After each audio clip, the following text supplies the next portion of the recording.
Micro finance ಸಿಬ್ಬಂದಿಯ ಕಾಟಕ್ಕೆ ಮಂಡ್ಯದಲ್ಲಿ ತಾಯಿ ಮಗ ಆತ್ಮಹತ್ಯೆಗೆ ಶರಣಾಗಿದ್ರಲ್ಲ, ಈಗ ಅವರ ನಿವಾಸಕ್ಕೆ ವಿಪಕ್ಷ ನಾಯಕ ಆರ್ ಅಶೋಕ್ ಭೇಟಿ ಕೊಟ್ಟು ಮೃತ ಕುಟುಂಬಸ್ಥರಿಗೆ ಸಾಂತ್ವನ ಹೇಳಿದ್ದಾರೆ. ಫೈನಾನ್ಸ್ ಕಾಟಕ್ಕೆ ಮಂಡ್ಯದಲ್ಲಿ ತಾಯಿ ಮಗ ಸಾವು ವಿಚಾರಕ್ಕೆ ಸಂಬಂಧಪಟ್ಟಂತೆ ಮೃತ ಪ್ರೇಮ ಅವರ ನಿವಾಸಕ್ಕೆ ವಿಪಕ್ಷ ನಾಯಕ ಆರ್ ಅಶೋಕ್ ಭೇಟಿ ಕೊಟ್ಟಿದ್ದಾರೆ. ಹೊನ್ನಾಪುರ ಗ್ರಾಮಕ್ಕೆ ಭೇಟಿ ನೀಡಿದ್ದಾರೆ ವಿಪಕ್ಷ ನಾಯಕ. ಪ್ರೇಮ ಭಾವಚಿತ್ರಕ್ಕೆ ಅಶೋಕ್ರಿಂದ ಪುಷ್ಪಾರ್ಚನೆ ಕೂಡ ಆಯಿತು. ಅದಾದ ಬಳಿಕ ಮೃತ ಕುಟುಂಬಸ್ಥರಿಗೆ ಸಾಂತ್ವನ ಹೇಳಿದ್ದಾರೆ, ಧೈರ್ಯ ತುಂಬಿದ್ದಾರೆ ವಿಪಕ್ಷ ನಾಯಕ ಆರ್ ಅಶೋಕ್. ಬರೀ ಮಂಡ್ಯ ಪರಿಸ್ಥಿತಿಯಲ್ಲ, ರಾಜ್ಯದ ಬಹುತೇಕ ಕಡೆ ಇನ್ನೂ ಕೂಡ ಆತ್ಮಹತ್ಯೆಯ ಸುದ್ದಿಗಳೇ ಕೇಳೋದಕ್ಕೆ ಸಿಗ್ತಾ ಇದೆ. ಕಾರಣ ಮೈಕ್ರೋ ಫೈನಾನ್ಸ್ ಸಿಬ್ಬಂದಿಯ ಕಾಟ ಅಂತ.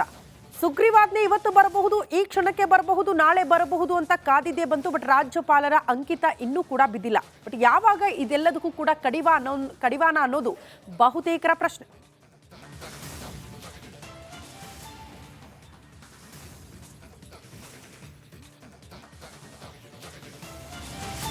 ಮೈಕ್ರೋ ಫೈನಾನ್ಸ್ ಸಿಬ್ಬಂದಿಯ ಕಾಟಕ್ಕೆ ಮಂಡ್ಯದಲ್ಲಿ ತಾಯಿ ಮಗ ಆತ್ಮಹತ್ಯೆಗೆ ಶರಣಾಗಿದ್ರಲ್ಲ, ಈಗ ಅವರ ನಿವಾಸಕ್ಕೆ ವಿಪಕ್ಷ ನಾಯಕ ಆರ್ ಅಶೋಕ್ ಭೇಟಿ ಕೊಟ್ಟು ಮೃತ ಕುಟುಂಬಸ್ಥರಿಗೆ ಸಾಂತ್ವನ ಹೇಳಿದ್ದಾರೆ.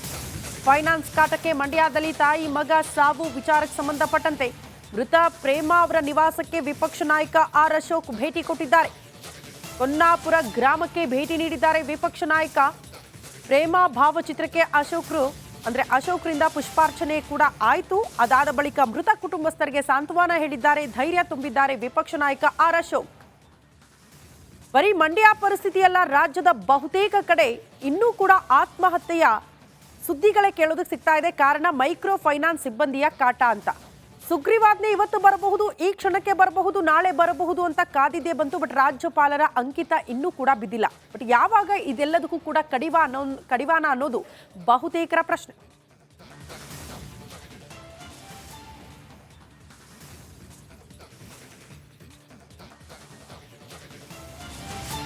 ಮೈಕ್ರೋ ಫೈನಾನ್ಸ್ ಸಿಬ್ಬಂದಿಯ ಕಾಟಕ್ಕೆ ಮಂಡ್ಯದಲ್ಲಿ ತಾಯಿ ಮಗ ಆತ್ಮಹತ್ಯೆಗೆ ಶರಣಾಗಿದ್ರಲ್ಲ, ಈಗ ಅವರ ನಿವಾಸಕ್ಕೆ ವಿಪಕ್ಷ ನಾಯಕ ಆರ್ ಅಶೋಕ್ ಭೇಟಿ ಕೊಟ್ಟು ಮೃತ ಕುಟುಂಬಸ್ಥರಿಗೆ ಸಾಂತ್ವನ ಹೇಳಿದ್ದಾರೆ. ಫೈನಾನ್ಸ್ ಕಾಟಕ್ಕೆ ಮಂಡ್ಯದಲ್ಲಿ ತಾಯಿ ಮಗ ಸಾವು ವಿಚಾರಕ್ಕೆ ಸಂಬಂಧಪಟ್ಟಂತೆ ಮೃತ ಪ್ರೇಮ ಅವರ ನಿವಾಸಕ್ಕೆ ವಿಪಕ್ಷ ನಾಯಕ ಆರ್ ಅಶೋಕ್ ಭೇಟಿ ಕೊಟ್ಟಿದ್ದಾರೆ. ಹೊನ್ನಾಪುರ ಗ್ರಾಮಕ್ಕೆ ಭೇಟಿ ನೀಡಿದ್ದಾರೆ ವಿಪಕ್ಷ ನಾಯಕ. ಪ್ರೇಮ ಭಾವಚಿತ್ರಕ್ಕೆ ಅಶೋಕ್ರಿಂದ ಪುಷ್ಪಾರ್ಚನೆ ಕೂಡ ಆಯಿತು. ಅದಾದ ಬಳಿಕ ಮೃತ ಕುಟುಂಬಸ್ಥರಿಗೆ ಸಾಂತ್ವನ ಹೇಳಿದ್ದಾರೆ, ಧೈರ್ಯ ತುಂಬಿದ್ದಾರೆ ವಿಪಕ್ಷ ನಾಯಕ ಆರ್ ಅಶೋಕ್. ಬರೀ ಮಂಡ್ಯ ಪರಿಸ್ಥಿತಿಯಲ್ಲ, ರಾಜ್ಯದ ಬಹುತೇಕ ಕಡೆ ಇನ್ನೂ ಕೂಡ ಆತ್ಮಹತ್ಯೆಯ ಸುದ್ದಿಗಳೇ ಕೇಳೋದಕ್ಕೆ ಸಿಗ್ತಾ ಇದೆ. ಕಾರಣ ಮೈಕ್ರೋ ಫೈನಾನ್ಸ್ ಸಿಬ್ಬಂದಿಯ ಕಾಟ ಅಂತ.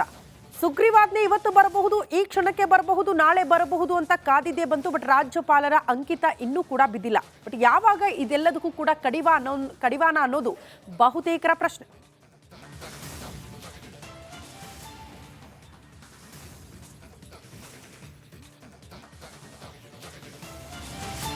ಮೈಕ್ರೋ ಫೈನಾನ್ಸ್ ಸಿಬ್ಬಂದಿಯ ಕಾಟಕ್ಕೆ ಮಂಡ್ಯದಲ್ಲಿ ತಾಯಿ ಮಗ ಆತ್ಮಹತ್ಯೆಗೆ ಶರಣಾಗಿದ್ರಲ್ಲ, ಈಗ ಅವರ ನಿವಾಸಕ್ಕೆ ವಿಪಕ್ಷ ನಾಯಕ ಆರ್ ಅಶೋಕ್ ಭೇಟಿ ಕೊಟ್ಟು ಮೃತ ಕುಟುಂಬಸ್ಥರಿಗೆ ಸಾಂತ್ವನ ಹೇಳಿದ್ದಾರೆ. ಫೈನಾನ್ಸ್ ಕಾಟಕ್ಕೆ ಮಂಡ್ಯದಲ್ಲಿ ತಾಯಿ ಮಗ ಸಾವು ವಿಚಾರಕ್ಕೆ ಸಂಬಂಧಪಟ್ಟಂತೆ ಮೃತ ಪ್ರೇಮ ಅವರ ನಿವಾಸಕ್ಕೆ ವಿಪಕ್ಷ ನಾಯಕ ಆರ್ ಅಶೋಕ್ ಭೇಟಿ ಕೊಟ್ಟಿದ್ದಾರೆ. ಹೊನ್ನಾಪುರ ಗ್ರಾಮಕ್ಕೆ ಭೇಟಿ ನೀಡಿದ್ದಾರೆ ವಿಪಕ್ಷ ನಾಯಕ. ಪ್ರೇಮ ಭಾವಚಿತ್ರಕ್ಕೆ ಅಶೋಕ್ರಿಂದ ಪುಷ್ಪಾರ್ಚನೆ ಕೂಡ ಆಯಿತು. ಅದಾದ ಬಳಿಕ ಮೃತ ಕುಟುಂಬಸ್ಥರಿಗೆ ಸಾಂತ್ವನ ಹೇಳಿದ್ದಾರೆ, ಧೈರ್ಯ ತುಂಬಿದ್ದಾರೆ ವಿಪಕ್ಷ ನಾಯಕ ಆರ್ ಅಶೋಕ್. ಬರೀ ಮಂಡ್ಯ ಪರಿಸ್ಥಿತಿಯಲ್ಲ, ರಾಜ್ಯದ ಬಹುತೇಕ ಕಡೆ ಇನ್ನೂ ಕೂಡ ಆತ್ಮಹತ್ಯೆಯ ಸುದ್ದಿಗಳೇ ಕೇಳೋದಕ್ಕೆ ಸಿಗ್ತಾ ಇದೆ. ಕಾರಣ ಮೈಕ್ರೋ ಫೈನಾನ್ಸ್ ಸಿಬ್ಬಂದಿಯ ಕಾಟ ಅಂತ.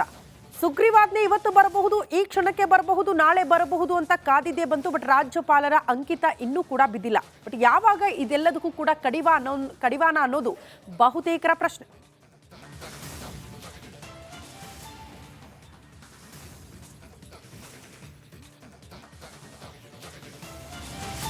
ಮೈಕ್ರೋ ಫೈನಾನ್ಸ್ ಸಿಬ್ಬಂದಿಯ ಕಾಟಕ್ಕೆ ಮಂಡ್ಯದಲ್ಲಿ ತಾಯಿ ಮಗ ಆತ್ಮಹತ್ಯೆಗೆ ಶರಣಾಗಿದ್ರಲ್ಲ, ಈಗ ಅವರ ನಿವಾಸಕ್ಕೆ ವಿಪಕ್ಷ ನಾಯಕ ಆರ್ ಅಶೋಕ್ ಭೇಟಿ ಕೊಟ್ಟು ಮೃತ ಕುಟುಂಬಸ್ಥರಿಗೆ ಸಾಂತ್ವನ ಹೇಳಿದ್ದಾರೆ.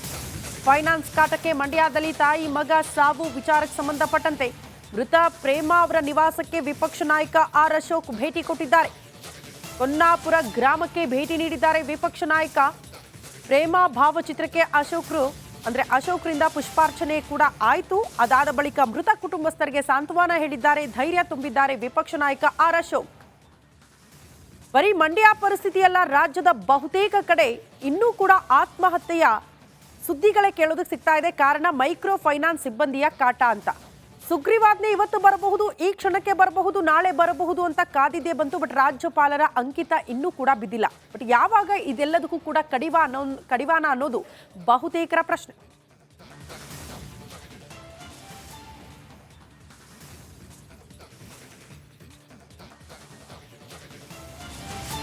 ಮೈಕ್ರೋ ಫೈನಾನ್ಸ್ ಸಿಬ್ಬಂದಿಯ ಕಾಟಕ್ಕೆ ಮಂಡ್ಯದಲ್ಲಿ ತಾಯಿ ಮಗ ಆತ್ಮಹತ್ಯೆಗೆ ಶರಣಾಗಿದ್ರಲ್ಲ, ಈಗ ಅವರ ನಿವಾಸಕ್ಕೆ ವಿಪಕ್ಷ ನಾಯಕ ಆರ್ ಅಶೋಕ್ ಭೇಟಿ ಕೊಟ್ಟು ಮೃತ ಕುಟುಂಬಸ್ಥರಿಗೆ ಸಾಂತ್ವನ ಹೇಳಿದ್ದಾರೆ.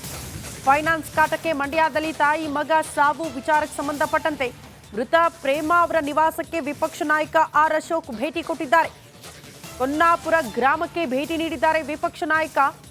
ಪ್ರೇಮ ಭಾವಚಿತ್ರಕ್ಕೆ ಅಶೋಕ್ರಿಂದ ಪುಷ್ಪಾರ್ಚನೆ ಕೂಡ ಆಯಿತು. ಅದಾದ ಬಳಿಕ ಮೃತ ಕುಟುಂಬಸ್ಥರಿಗೆ ಸಾಂತ್ವನ ಹೇಳಿದ್ದಾರೆ, ಧೈರ್ಯ ತುಂಬಿದ್ದಾರೆ ವಿಪಕ್ಷ ನಾಯಕ ಆರ್ ಅಶೋಕ್. ಬರೀ ಮಂಡ್ಯ ಪರಿಸ್ಥಿತಿಯಲ್ಲ, ರಾಜ್ಯದ ಬಹುತೇಕ ಕಡೆ ಇನ್ನೂ ಕೂಡ ಆತ್ಮಹತ್ಯೆಯ ಸುದ್ದಿಗಳೇ ಕೇಳೋದಕ್ಕೆ ಸಿಗ್ತಾ ಇದೆ. ಕಾರಣ ಮೈಕ್ರೋ ಫೈನಾನ್ಸ್ ಸಿಬ್ಬಂದಿಯ ಕಾಟ ಅಂತ. ಸುಗ್ರೀವಾಜ್ಞೆ ಇವತ್ತು ಬರಬಹುದು, ಈ ಕ್ಷಣಕ್ಕೆ ಬರಬಹುದು, ನಾಳೆ ಬರಬಹುದು ಅಂತ ಕಾದಿದ್ದೇ ಬಂತು. ಬಟ್ ರಾಜ್ಯಪಾಲರ ಅಂಕಿತ ಇನ್ನೂ ಕೂಡ ಬಿದ್ದಿಲ್ಲ. ಬಟ್ ಯಾವಾಗ ಇದೆಲ್ಲದಕ್ಕೂ ಕೂಡ ಕಡಿವಾಣ ಅನ್ನೋದು ಬಹುತೇಕರ ಪ್ರಶ್ನೆ.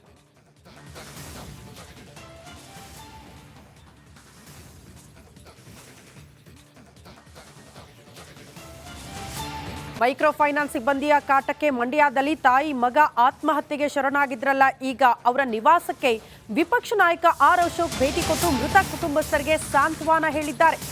ಫೈನಾನ್ಸ್ ಕಾಟಕ್ಕೆ ಮಂಡ್ಯದಲ್ಲಿ ತಾಯಿ ಮಗ ಸಾವು ವಿಚಾರಕ್ಕೆ ಸಂಬಂಧಪಟ್ಟಂತೆ ಮೃತ ಪ್ರೇಮ ಅವರ ನಿವಾಸಕ್ಕೆ ವಿಪಕ್ಷ ನಾಯಕ ಆರ್ ಅಶೋಕ್ ಭೇಟಿ ಕೊಟ್ಟಿದ್ದಾರೆ. ಹೊನ್ನಾಪುರ ಗ್ರಾಮಕ್ಕೆ ಭೇಟಿ ನೀಡಿದ್ದಾರೆ ವಿಪಕ್ಷ ನಾಯಕ. ಪ್ರೇಮ ಭಾವಚಿತ್ರಕ್ಕೆ ಅಶೋಕ್ರಿಂದ ಪುಷ್ಪಾರ್ಚನೆ ಕೂಡ ಆಯಿತು. ಅದಾದ ಬಳಿಕ ಮೃತ ಕುಟುಂಬಸ್ಥರಿಗೆ ಸಾಂತ್ವನ ಹೇಳಿದ್ದಾರೆ, ಧೈರ್ಯ ತುಂಬಿದ್ದಾರೆ ವಿಪಕ್ಷ ನಾಯಕ ಆರ್ ಅಶೋಕ್. ಬರೀ ಮಂಡ್ಯ ಪರಿಸ್ಥಿತಿಯಲ್ಲ, ರಾಜ್ಯದ ಬಹುತೇಕ ಕಡೆ ಇನ್ನೂ ಕೂಡ ಆತ್ಮಹತ್ಯೆಯ ಸುದ್ದಿಗಳೇ ಕೇಳೋದಕ್ಕೆ ಸಿಗ್ತಾ ಇದೆ. ಕಾರಣ ಮೈಕ್ರೋ ಫೈನಾನ್ಸ್ ಸಿಬ್ಬಂದಿಯ ಕಾಟ ಅಂತ. ಸುಗ್ರೀವಾಜ್ಞೆ ಇವತ್ತು ಬರಬಹುದು, ಈ ಕ್ಷಣಕ್ಕೆ ಬರಬಹುದು, ನಾಳೆ ಬರಬಹುದು ಅಂತ ಕಾದಿದ್ದೇ ಬಂತು. ಬಟ್ ರಾಜ್ಯಪಾಲರ ಅಂಕಿತ ಇನ್ನೂ ಕೂಡ ಬಿದ್ದಿಲ್ಲ. ಬಟ್ ಯಾವಾಗ ಇದೆಲ್ಲದಕ್ಕೂ ಕೂಡ ಕಡಿವಾಣ ಅನ್ನೋದು ಬಹುತೇಕರ ಪ್ರಶ್ನೆ.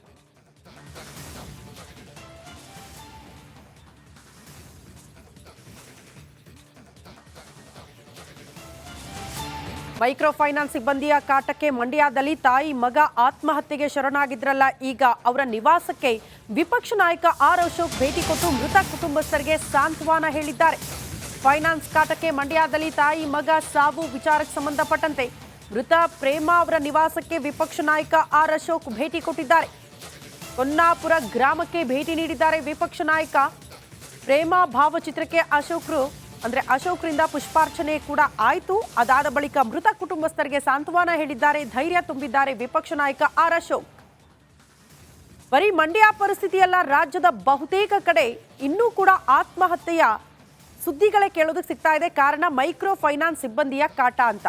ಸುಗ್ರೀವಾಜ್ಞೆ ಇವತ್ತು ಬರಬಹುದು, ಈ ಕ್ಷಣಕ್ಕೆ ಬರಬಹುದು, ನಾಳೆ ಬರಬಹುದು ಅಂತ ಕಾದಿದ್ದೇ ಬಂತು. ಬಟ್ ರಾಜ್ಯಪಾಲರ ಅಂಕಿತ ಇನ್ನೂ ಕೂಡ ಬಿದ್ದಿಲ್ಲ. ಬಟ್ ಯಾವಾಗ ಇದೆಲ್ಲದಕ್ಕೂ ಕೂಡ ಕಡಿವಾಣ ಅನ್ನೋದು ಬಹುತೇಕರ ಪ್ರಶ್ನೆ.